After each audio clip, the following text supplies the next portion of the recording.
Hello everyone, आज के इस व्लॉग में हम आपके लिए मैथ ओलंपियाड के एक खूबसूरत सा व्लॉग लेकर के आया हूं।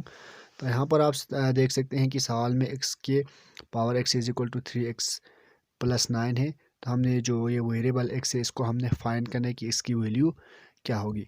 तो सबसे पहले हम यहाँ पर देख सकते हैं कि इसमें इसको हम एक फार्मूला की फॉर्म में लिख सकते हैं। यानी एक हमारे पास फार्मूला है a की m प्लस n है, तो हम इसको इस फॉर्म में लिख सकते हैं a की m इंटू a की n। यानी हम इस फॉर्म में है, अब इसको हम इस फॉर्म में लिख सकते हैं। तो यहाँ पर आप देख सकते हैं सबसे पहले x की x इज इक्वल टू 3 की x इंटू a की n है ना, तो हम इसको 3 की 9 इस फॉर्म में लिख सकते हैं।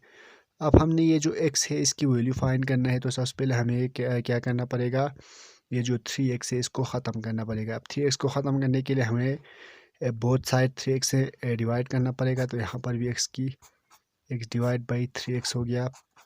अब यहाँ पर भी 3 की 9 डिवाइड करना पड़ेगा 3x से।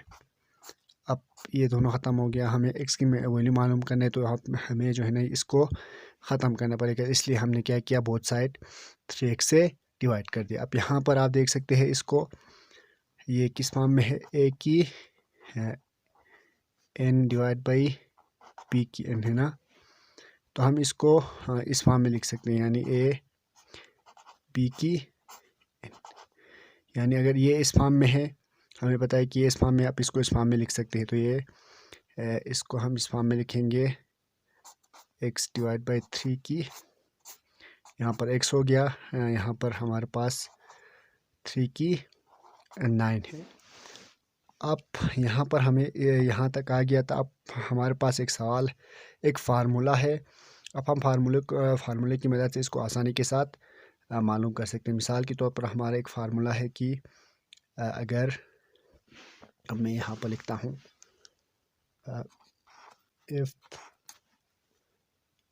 a की a is equal to n की n, यानी इस फॉर्म में अगर कोई भी सवाल हो तो हम इस फार्मूला ये कहता है कि यह क्या होगा, a n के इक्वल हो जाएगा। यानी a इक्वल टू n होगा और n क्या होना चाहिए, ग्रेटर देन इक्वल टू 1 होना चाहिए। अब हम जो है ना इसको जो है ना यहाँ पर जो ये है इसको हम इस फॉर्म में बनाएंगे। अब इस फॉर्म को बनाने के लिए हमारे पास एक ए है ना, अगर हम इसको ए तस्वुर करेंगे तो ए के इसके इक्वल होने के लिए हमारे पास इसको क्या करना पड़ेगा, क्यूब रूट लेना पड़ेगा। यानी यहाँ पर डिवाइड बाई 1/3 से डिवाइड करना पड़ेगा। तो हम इस सवाल में करेंगे 1/3 से डिवाइड या क्यूब रूट ले लेंगे। तो यहाँ पर आप देख सकते हैं x डिवाइड बाई 3, हम क्यूब रूट या 1/3 से मल्टीप्लाई करेंगे तो क्या होगा, ये x डिवाइड बाई 3 बन जाएगा।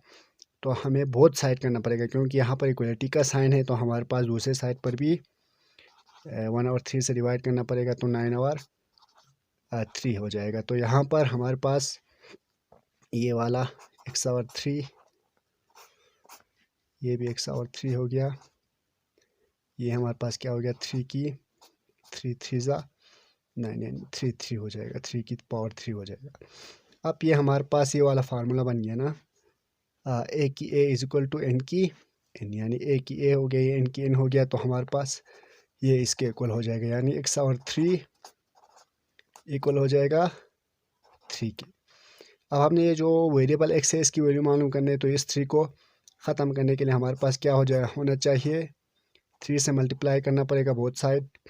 तो यहाँ पर 3 से मल्टीप्लाई किया तो ये 3 के साथ कट हो जाएगा, और यहाँ पर क्या हो जाएगा, x की वैल्यू 3 जा 9। हमारे पास जो फाइनल आंसर है वो हमें आ जाएगा।